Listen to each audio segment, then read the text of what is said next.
Hello, fellow Pops. I'm Dr. F. Scott Feil, and I'm bringing you a message from our sponsor at Ice Shaker.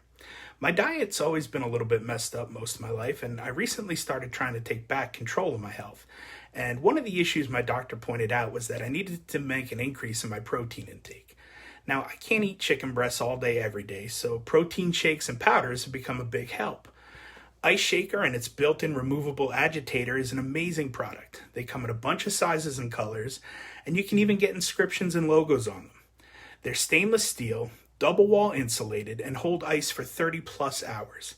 If you're interested in purchasing one, you can click on the link in our show notes. Or if you're interested in selling them for your business and making commission, and let's be honest, if you're listening to the Professors of Profit vlogcast and you can consider yourself a pop or a professor of profit, you're likely interested in selling these as a side hustle.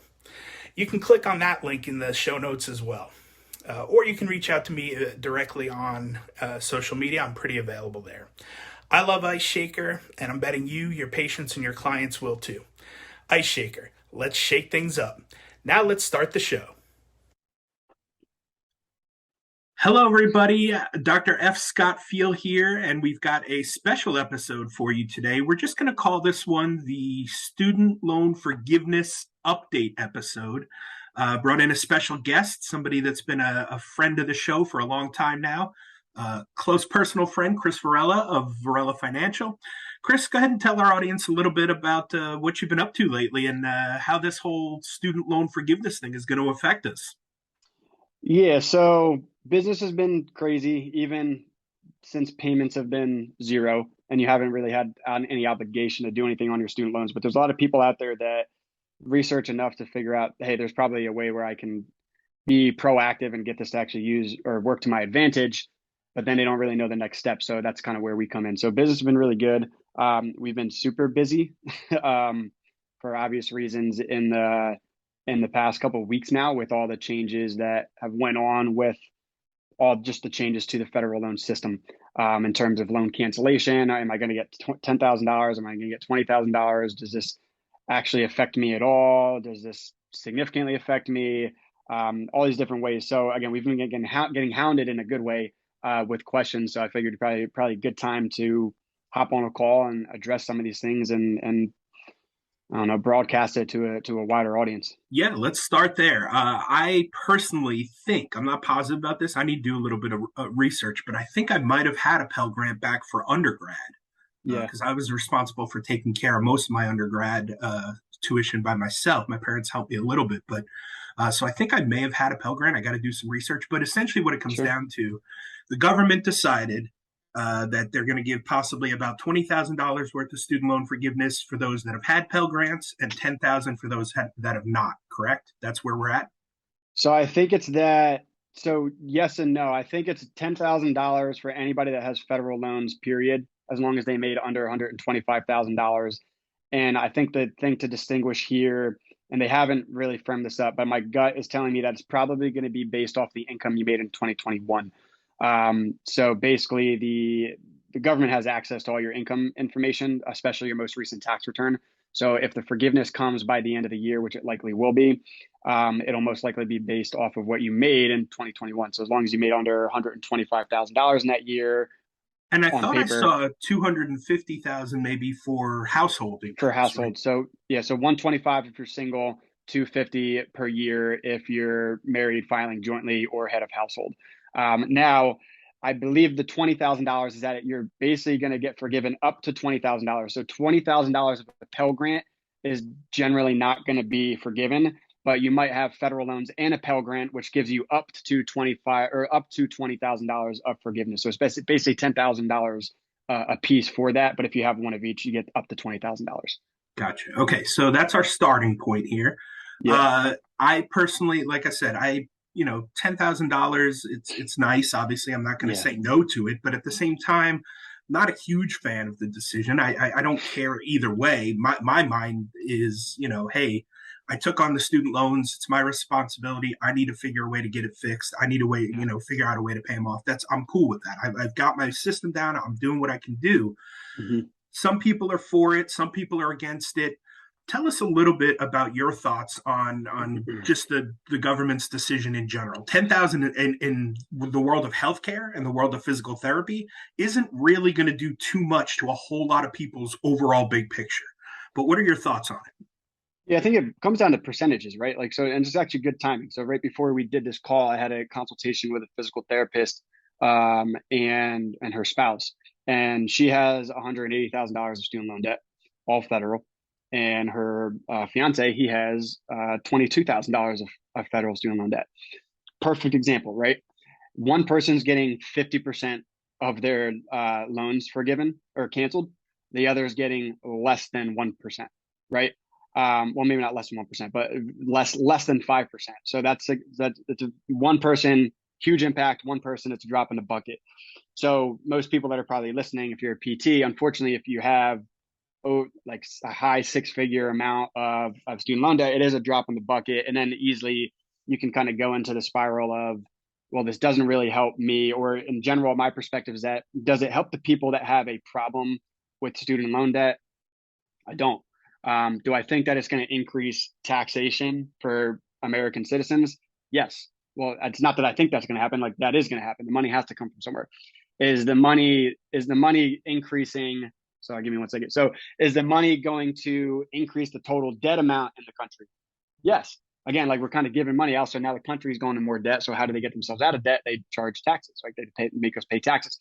And then the last part is, there are people where this is benefiting. There are plenty of people out there that have between 20, 30, 40, $50,000 of student loan debt, and life's not, I don't know, life's kind of give them unfortunate circumstances, and they're having a really hard time paying it down, and maybe it's just been ballooning for years and years and years. So it does benefit. So I think overall, my opinion is that I understand this is going to affect some people positively, and it's going to affect some people in a negative way. I don't think that I would never want to be a politician, because I understand that there's not anything out there that exists where it's going to benefit all people. So again, I would say, yeah, that's my answer. I think it benefits some people. It doesn't benefit a lot of people. Unfortunately, for like 95% of my clients, it's an absolute drop in the bucket. So the question is, like, is it worth it? I don't know. But I also have clients where even if they would have forgiven $50,000, that's still a drop in the bucket, right? Yeah. So if you have $250,000 of debt, which is not uncommon for us to see for PTs, and then they forgive $50,000, they still have $200,000 of debt, and they're making $60,000 to $80,000 of income, maybe more, maybe less. It's the same scenario. So I don't know, I go back and forth, but just kind of being unbiased, I just understand that it's going to benefit some people, it's going to not benefit others, and I think we just have to accept it, and just focus on how it affects you, and not get so concerned on how it affects others, and Yeah. move forward. Exactly. And again, like I said, I'm not necessarily for it or against it. I really don't care. I don't think it's a great decision, but it is what it is. I'm still moving forward with my plan Mm-hmm. to pay down my student loans, spread out over as long a period of time as possible, making the minimum payments, and then using my side business to kind of drum up enough money Yeah. that I can then invest in a plan that will then eventually be able to pay that off when it's forgiven on tax day, Yeah. 20 years from now. And that's it. That's just, that's my plan, and I'm sticking to it. If things change between now and then, great.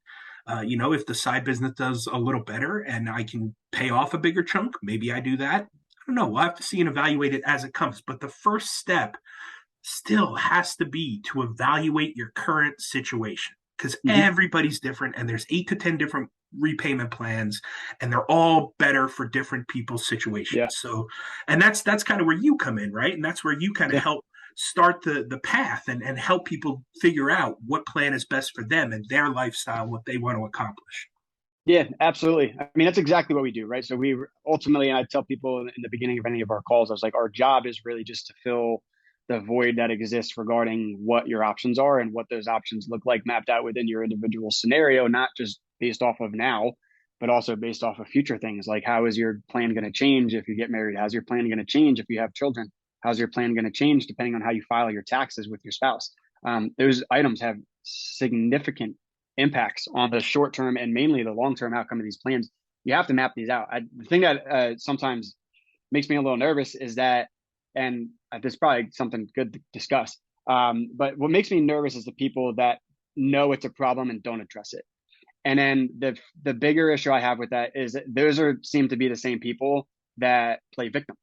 And I have a problem for people. Like, I think I heard there was another podcast out there. I actually had a PT client send it to me, and it was a PT couple talking about how they're on this plan, they're on this, and it's like they don't even know that they're on the income driven repayment plan, but they were, based off how we're describing it. They're like, we're on this plan and we pay X amount per month, and in X number of years, like, we're gonna have this huge tax bill, and we don't know what to do about it. And the host of the podcast perfectly says, well, what's that tax bill gonna look like? And they're like, oh, we don't even know. Yeah. And he was like, well, that's like, you should probably figure that out. And then, like, how are you saving for that? And they're like, oh, well, we don't, like, are you saving for it now? And they're like, no. And it's like, you got to do that. If you're going to be on the plan, you have to know how it works. If anyone that's watching this, if you're on a federal income driven repayment plan and you don't have any, like, you don't know fully how it works, and you don't know what the tax bill is projected to be or what the range of the tax bill is supposed to be, and you're not saving for it, get off the plan. It does not make sense if you're not going to pay the tax bill. The average tax bill we see is $80,000. If you're not going to have $80,000 in 20 years, guess what? You're going to have to take a loan out to pay off $80,000. And instead of it being a 20-year plan, you're probably looking at a 30 to 40-year plan. Right. I've heard that episode. I think it was a Ramit Sethi podcast. And I've had a bunch of people send that episode to me. And it's a good episode. It is. But at the same time, that particular couple, even though they're DPTs, were financially just dumb. Like, they were financially oblivious, And so I get it, right? Two PTs, good careers, got married, but have this debt issue, but they really didn't know what was going on. It seemed like there's just no finger on the pulse of life in general there. It's like there's no 100%. It's like, and it's just the lack. There's a lack of accountability. And again, this is just within a household, and I think you and I can both relate to this. Some people listening may or may not. But it's like when you have a spouse, when you're in that type of relationship, like, there has to be some accountability there. There has to be ownership there. There has to be ownership there. And when that lack of ownership or the lack of accountability is not there, that's now where that's where you have the victims. That's where you have the cancel all student loan debt. It's like, that is not even remotely feasible. And at the same time, I think it's also a parent thing too. And this is kind of on the side. I think PTs are drastically more, well, obviously they're more educated, but I think they're drastically more mature than this. But I think there's also a lot of parents out there that will send their kids to $100,000 or a school that's going to leave them with $150,000 of student loan debt from undergrad, and they're like a theater major.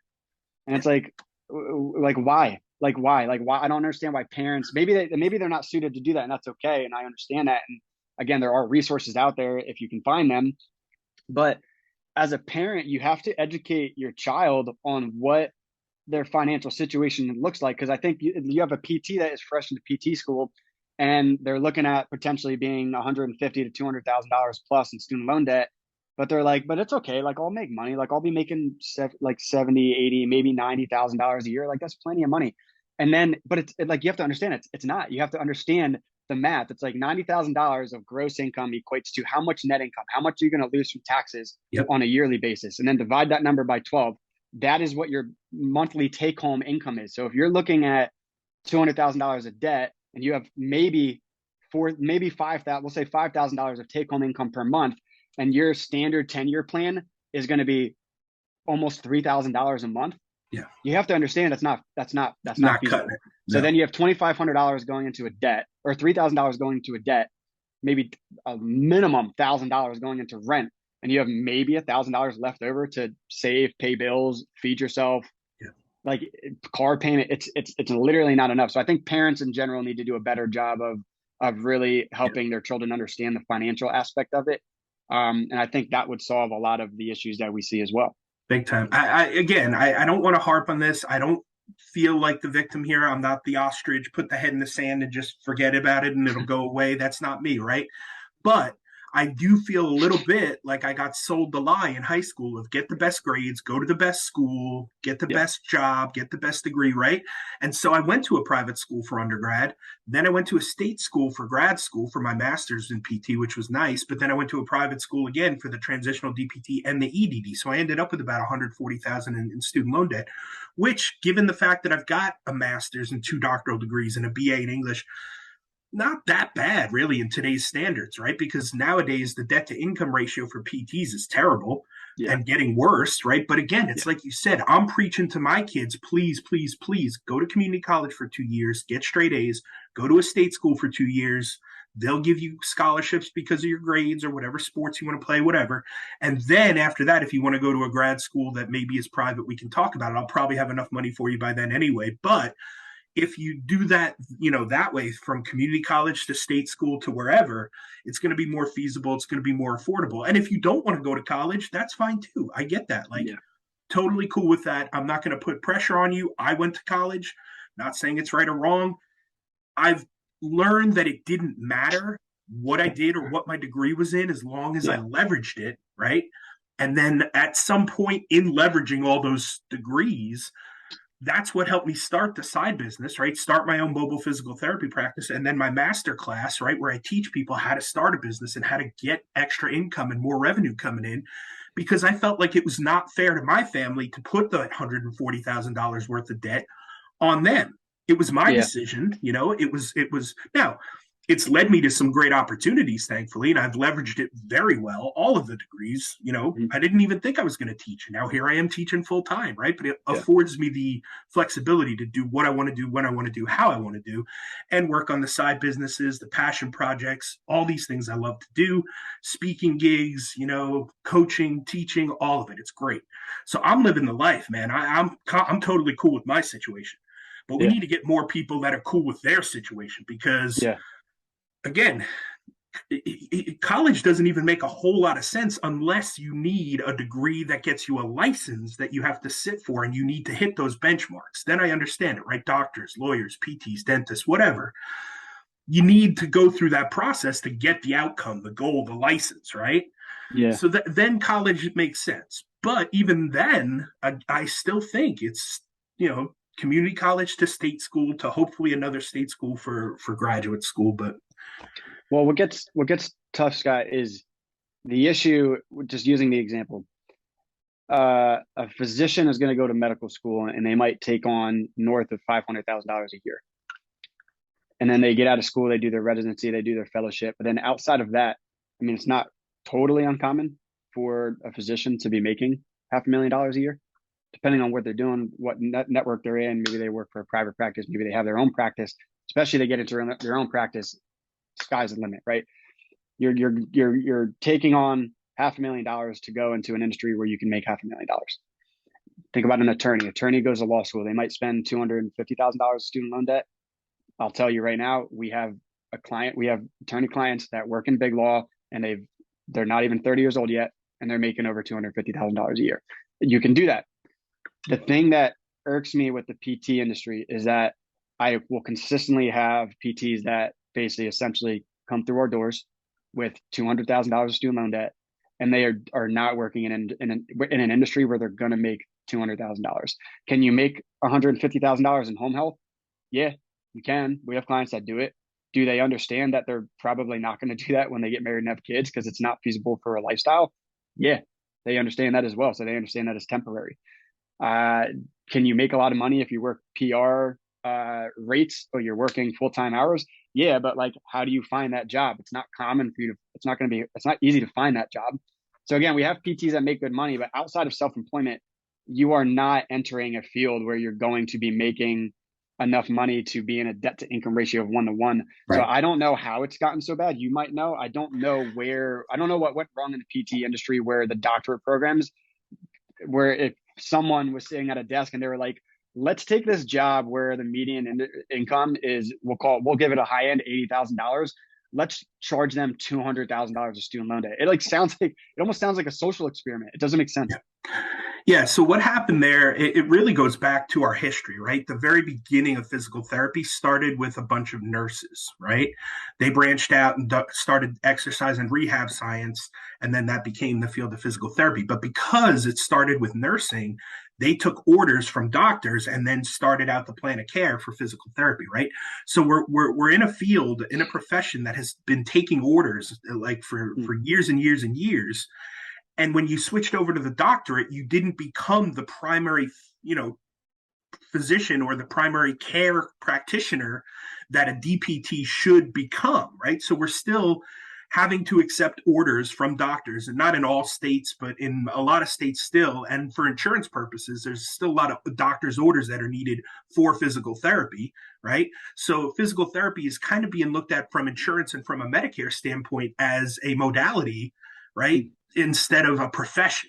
And until we make that switch, the reimbursement rates are still going to be dictated by Medicare and by insurance companies. And unfortunately, that's not what we're worth. The worth of a DPT trained physical therapist, is definitely, in that primary care or primary, practitioner range, or should be. And the only way to get to that point is to go cash pay right now, add a network, 100%, start your own business. And even if it's not a physical therapy practice, the answer most of the time seems to be start your own business, because A, you're going to get the tax breaks, and B, the sky's the limit on making revenue through your own business as opposed to working for someone else. And even those PRN rates you talked about, you're still trading time for money. Yeah. So the rates are a little better because they don't have to pay you a 401k or insurance, cover your insurance. But you're still having to go in and trade time for money. And people don't understand that. Like, yeah, you're making a little bit more money, but you're having to go in 4 to 8 hours on a weekend. Yeah. Why do that when you can start your own business, make your own money, and make yourself rich, as opposed to working for somebody else and having to, work for a boss still and, make them rich? Yeah. Let me ask you a question, Scott, because we have a client where he was giving me an update on his work situation, and it took me back because I haven't heard it before. But he's a PT. He worked for a hospital network, so he qualified for public service loan forgiveness. And again, if you know that plan, it's basically you just have to make 120 qualifying payments, so basically 10 years of payments essentially, and then anything that's left over forgiven tax-free. But he's doing home health for the hospital network. Do you see that? Like, is that like a trend? Is it like moving? Like, do you think more hospital networks are going to do that? Because I know that you can make more money, but he's making probably, his exact words were, "I'm making more money than I imagined I would ever be making as a PT." Yeah. Yeah. I mean, so there's a ton of different settings in physical therapy, right? You've got hospital, inpatient, acute care. You've got outpatient. You've got, skilled nursing facilities and assisted living facilities. You've got home health, right? There's all these different avenues for physical therapists, and each one of those avenues is in its own little section and gets reimbursed a different way. So like acute care uses a set of codes for physical therapy, and they bill that to Medicare or insurance or whatever, and then they get reimbursed certain rates, right? Then an assisted living facility or a skilled nursing facility uses RUG levels, which is a completely different repayment system, where they just kind of enter somebody into the system, give them a rough estimate on how many visits they're going to need, and then get paid all of it up front. And then if it, takes all of that amount, then good to go. And you can ask for more with documentation showing why. Or you can, if it didn't take that much, you have to pay back what's left over, right? Then you've got home health, which gets paid per visit, not per code, not per time. It's just, did you go up and show up to that patient's house and perform therapy that day? Okay, great. You're getting paid this rate for that visit. So every setting has its own like repayment system. They're all jacked up. It doesn't really matter. But home health does happen to pay one of the best. Yeah. The problem becomes, like you said, long term, it's not feasible, because you can make 150, 200,000 even as a home health therapist. You got to hustle. You got to see a ton of patients. And then the documentation is brutal. You're taking home notes at the end of the night, just document it all night. And heaven forbid you have to do an Oasis starter care. That's 2 to 4 hours in a home right there. I mean, it's brutal, Yeah, I know it's a lot. I would say that the number that I would say on average that we've seen for home health PTs, for anybody that is maybe listening but trying to figure out, hey, do I want to go on that? I've heard different things. I would say the average income that we've heard is probably, I would say, closer to 120, 130. Yep. I would say on the high end, maybe like 140, 150. I haven't seen anywhere 200. I'm not saying it's not, I mean, I'm sure it's obtainable, right? Just like anything else. I think it's like where there's opportunity, well, I would say if in that situation, you're paying per visit. So the way that I take that as somebody that's not really that smart, but just understands human incentive, I view that and I'm like, all right, well, the more people I see, the more people I get paid. So where can I work where I'm in, I have the opportunity to just see a shit ton of people. Exactly. Right? So the more people I see, the more people I get paid. Now you almost feel like that. Now it almost feels like a sales job. It's like, like the more sales, like if I'm getting a commission for something, the more sales I make, the more money I get paid. It's just human incentive. So it does make sense. But when I saw it, in the hospital network, I was like, all right, you're making more money. Like you're making basically twice the amount that we usually see PTs making, and you qualify for public service loan forgiveness. And his loan's big enough where he's still probably going to have his loan forgiven in 10 years. It's not like he's making so much money where he's going to pay it off.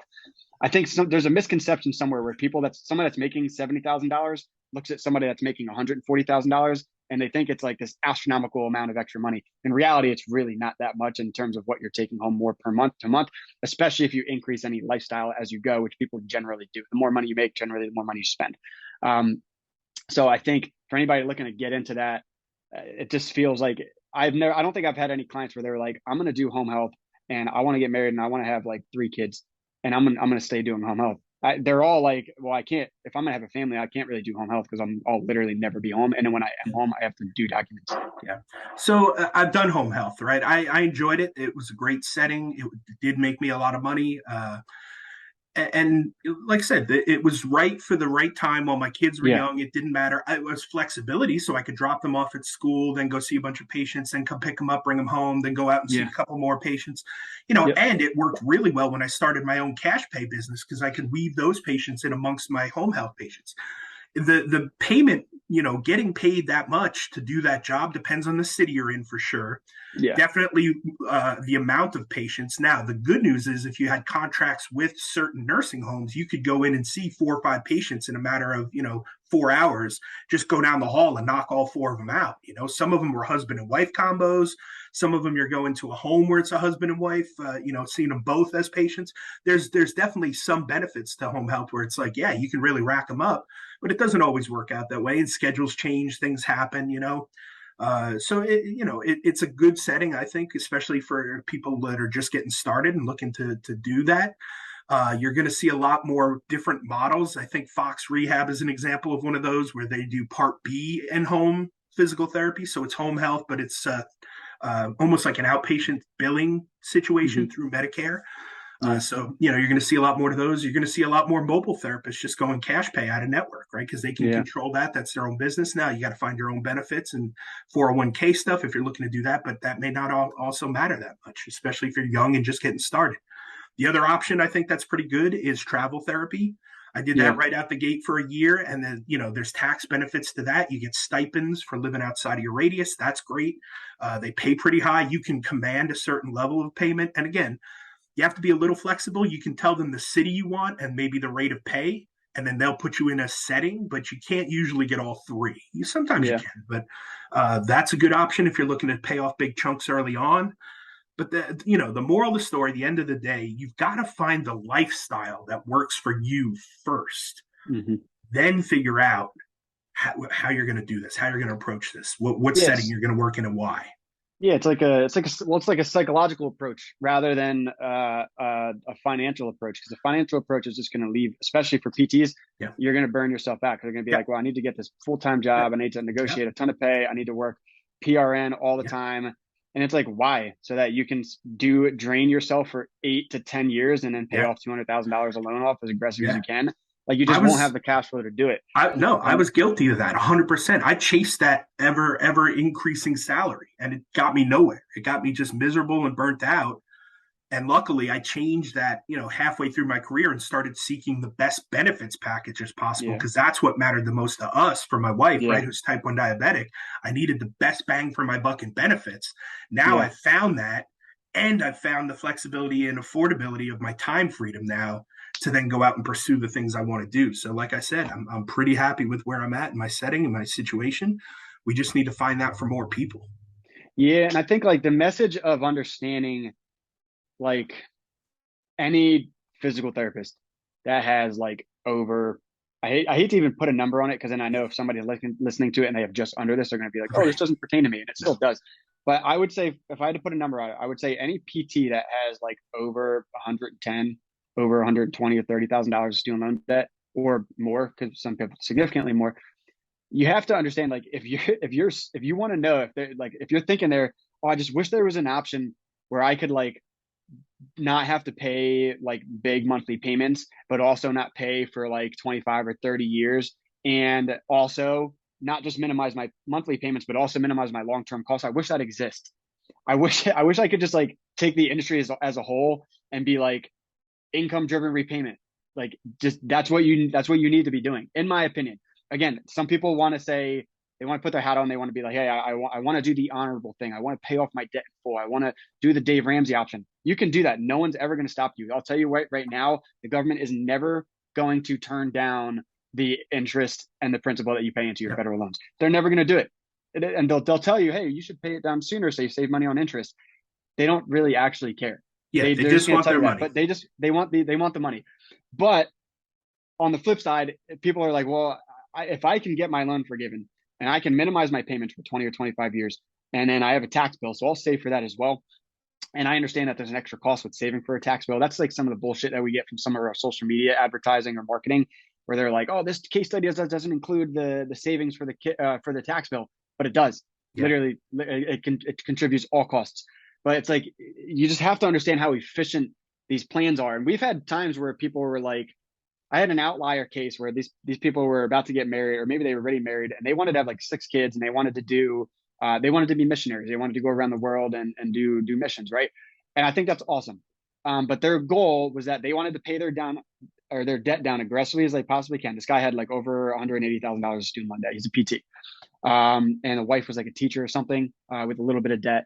And I basically said, with your family size and what your income is going to be based off what we talked about, your projectable total long-term costs with our strategy for our savings, or with the strategy that we talk about for our tax bill, you could pay off this $180,000 of debt off with roughly $80,000 to $90,000 out of pocket over a 20-year period of time. Best case scenario, right? Awesome scenario. But their goal was to pay the debt off as fast as they can, so that they could basically like donate more and like do the good thing with their money. And they actually did not become clients with. They actually basically said, we're going to pay down our debt as aggressively as we can. It feels like the honorable thing to do it. We've prayed about it, and this is what God's telling us to do. And I'm sitting there and I'm saying, look, I respect whatever you want to do. I'm just here to show you the options. Yeah. Now, it would be really easy for me to be like, this person they're not intelligent. They're not smart. But I don't think that. I'm just like, look, I think you've said before, I don't think you should skin cats, but there's multiple ways to skin a cat. Yeah. And what we focus on, what I think most PTs should focus on is cost efficiency. And speaking of cost efficiency, I do want to circle back to some of the changes with what they announced with federal loans, because there are some changes that have been implemented, or I'm sorry, no changes have officially been implemented. Right. But what they're talking about implementing, there's a couple things that would have a significant impact on anybody that is on these plans. And one of those major benefits is that the government will potentially cover any accrued interest on these loans. And I'm reading off of my screen here because we did a write-up on it. But the government will potentially cover accrued interest so that loans don't balloon over time. In other words, that's a huge benefit, because if the government is going to cover the accrued interest, let's say you have a $100,000 loan, and let's say over the next 20 years you pay X amount into it, but let's say at the end of it you have $100,000 of principal that gets forgiven and $80,000 of interest that's left over. So now the way that it would usually work is that you would have $180,000 that would get added to your final year's income statement. So like a 20 or 25 year term, you would have $180,000 added to that 20 or 25th year's income statement, and then you would have to pay income tax on that amount. So now what the government is saying, what they might do is they might say, you have $180,000 that's going to get forgiven, but we're actually going to wipe clear that $80,000 of interest, and you're only going to have to pay a tax bill, or you're only going to have to pay income tax on your original $100,000 in principal amount. That could be a significant change. I will tell you right now, that will be when they officially announce that, our business will be very busy. Scott, Sure. Yourself included. You'll be getting a phone call from me, because we'll have to recalculate what your original tax bill was projected to be. And this could change somebody's tax bill, because let's take a PT that is maybe working in an area where they're only making 50 or 60K and they don't see any significant increases, period, where they're at. And let's say they actually went to one of the more expensive schools, so they have $250,000 of student loan debt. Their tax bill was originally projected probably to be $160,000, $150,000, right? Whereas now with this change, that could change their tax bill down to $70,000, $80,000, or $90,000. Still a lot of money, but it's not what it originally was. It potentially is cutting it in half. So that's a significant change. Yeah, and I've seen that they're toying around with that for maybe temporary status for a couple of years, 5 years or so, and then maybe forever, so that like you said, they're still working on it. Hasn't become official, but when it does, we'll probably circle back around with you and fire it back up again. Absolutely. So give us, your summary. Give us your 2 minute take, from all this. What are your final thoughts on this student loan forgiveness? Pros, cons, ups, downs. What people need to be looking out for? Whatever you think is some good takeaway messages here. I don't know if I can do that in 2 minutes. I'll try. Whatever. Give us. You got all the time in the world. Go for it. Well, I was gonna say, ultimately speaking, what we've learned in the past 2 years, so where we are today, so today's September 2nd, 2022. If we've learned anything about federal student loans and the federal student loan borrowing system, if we've learned anything in the past 2 years, it's that the system is subject to endless amounts of legislative risk. There can be any president that gets voted in, and their administration can come and they can change things at any given time. Now, that's a risk. Change is change, right? Whether it's good change or bad change. I would like to point out, I don't think there's been any changes so far that have been made for the worse. Again, we can talk about the cancellation, what it does to taxes, but I would say in general, just focusing and narrowing in on the student loan borrowing system, there have not been any changes, in my opinion, with what I focus on. There's not been any changes that have been made for the worse. So that's a good thing. But again, change is change, and change is risk sometimes. So again, a lot of legislative risk. So if you're going to be on these plans, you have to understand that risk, and you have to be comfortable with that risk, and potentially understand that, hey, maybe there are changes in the future that change it for the better, and that'll be great. But if there's changes that change it for the worse, I understood that risk when I signed up for the plan, and we're always pretty clear with that whenever we bring a client on. So that's probably what I've learned through the past 2 years, and especially recently. And again, it's just endless change. So expect that to continue. Now, one thing I think that people should be aware of is that in certain states, this loan cancellation could potentially be taxable. Now, Scott, you're in Texas, so we all know you're not going to be subject to this. But the following states have talked about potentially charging or making the borrower pay state income tax on this amount. No one's going to pay federal tax because the federal, or basically the government's in charge of that, but the government is not charged in what individual states do. So if you live in Arkansas, Hawaii, Idaho, Kentucky, Massachusetts, Minnesota, Mississippi, New York, Pennsylvania, South Carolina, Virginia, West Virginia, and Wisconsin, if you live in any of those states, it's very possible, and again, I'm not a tax expert, so this is not tax advice, but it's very possible that if they are charging state income tax, what's going to happen is that during tax season of 2023, these people will basically get a 1099-C form with the exact amount that was forgiven on their student loans, and then they'll have to pay state income tax on that amount. So it's not going to be anything crazy, but if you, let's say state income tax is 10%, and they forgave 10% of your $10,000 of your loan, you'll have to write a check to the IRS for $1,000. Or if your return was going to be $4,000 that year, instead you're only going to get $3,000. So again, it'll all kind of work its way out. But that is something to pay attention to if you live in any of those states. Another thing to pay attention to is, especially with where we're at, is anybody that is looking to utilize the public service loan forgiveness waiver to backdate like other payments that they've made. So a lot of doctors have been doing this if they haven't been properly submitting qualifying payments, but they've worked for a qualifying employer and they've been on an income-driven repayment plan for 10 years. This waiver allowed them to backdate pretty much every single payment that they've ever made and actually get their loan forgiven. So that waiver has to be submitted before November 1st of 2022. It cannot be on the date, can't be after it. You won't be eligible. It has to be before November 1st of 2022. So get that done. A major question we've been getting from a lot of our clients is they basically said, hey, Chris, I've heard that there's a new income-driven repayment plan that's going to get introduced where my payment's only going to be based off of 5% of my discretionary income, and it might only be a 10 to 20-year plan. They haven't firmed that up. What you need to understand is, yes, they have talked about implementing a plan. They likely will do that. It will only be applicable for people that have undergrad loans. If you have graduate loans, you will no longer qualify for that plan. In other words, if you're a PT, if you're a DPT, you have a doctorate, you went to graduate school, you're not going to qualify for this plan. So if you're on the pay-as-you-earn plan or the revised pay-as-you-earn plan or any of the income-based repayment, rather a 2014 or 2009 plan, your payment's still going to be either between 10 and 15% of your discretionary income. So again, for PTs as a whole, this new plan sounds great. It doesn't really apply to you. I'm sorry.